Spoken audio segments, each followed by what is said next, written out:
What's up, YouTube?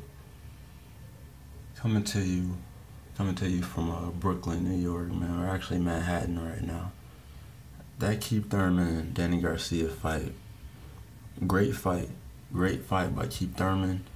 A clear win, like 8 to 9 rounds, clearly won by Keith Thurman. The fact that it was a split decision is a disgrace to the scoring in boxing, and they need to look into that.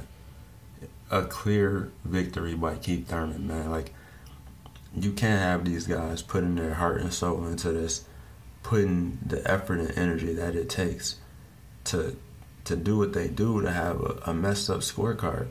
Danny Garcia never really threw his hands all night. He just like with Lamont Peterson, stop gifting Danny Garcia fights. If he doesn't earn it, he doesn't deserve to be undefeated. I don't care what the records are, they need to stop all that. I don't care what the record is, who won on that night. Stop gifting victories, man. Like when Floyd fought Canelo, it shouldn't be a fucking split decision. That's a clear victory. We got to speak out against that in the boxing community, man. Like, it's no way you score that fight, no matter what you're looking at, for Danny Garcia. He didn't land the power shots. He didn't land the more impactful shots. He didn't dominate the ring. He didn't have more ring presence. He did nothing. He barely... Keith Thurman landed impactful shots. Keith Thurman kept hitting Danny Garcia with the overhand left. Keith Thurman from the very beginning was a more aggressive fighter, so it's disappointing and frustrating to see that it was a split decision, but a great fight. Another great fight by the PBC. It's awesome to see that on CBS. A lot of people got to see that fight who weren't necessarily going to be able to see it. So that's great. I was actually right by the Barclays last night. I didn't even realize that fight was today, or I probably would have made some type of effort to go check it out. Like I said, we're in Manhattan right now, but the Barclays is just across the bridge. So yeah, that would have been nice to see, but maybe next time. But yeah, man, good fight overall. Keith Thurman, he's continuing to get better, and that's something that you really want to see in a fighter, man. He's getting better. He's improving.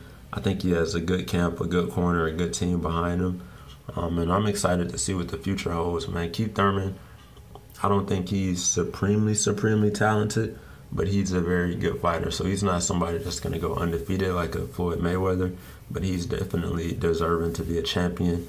And I like the fact that he's willing to go out there and fight the best guys. He fought Sean Porter. I thought he won that fight.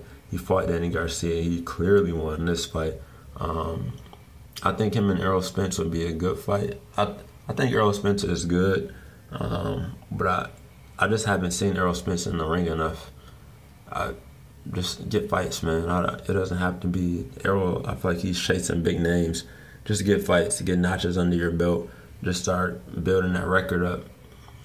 I think right now Errol Spence is, I don't want to say in his prime, like he's not going to get better, but he's in a position where he needs to be taking as many fights as possible and letting people see how good he is. Because the fights that he's taking, he's not even being challenged.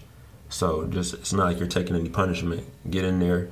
It's no reason for you to have a layoff. You're 24 years old. Get in the ring. Fight 3, 4, 5 times if you need to.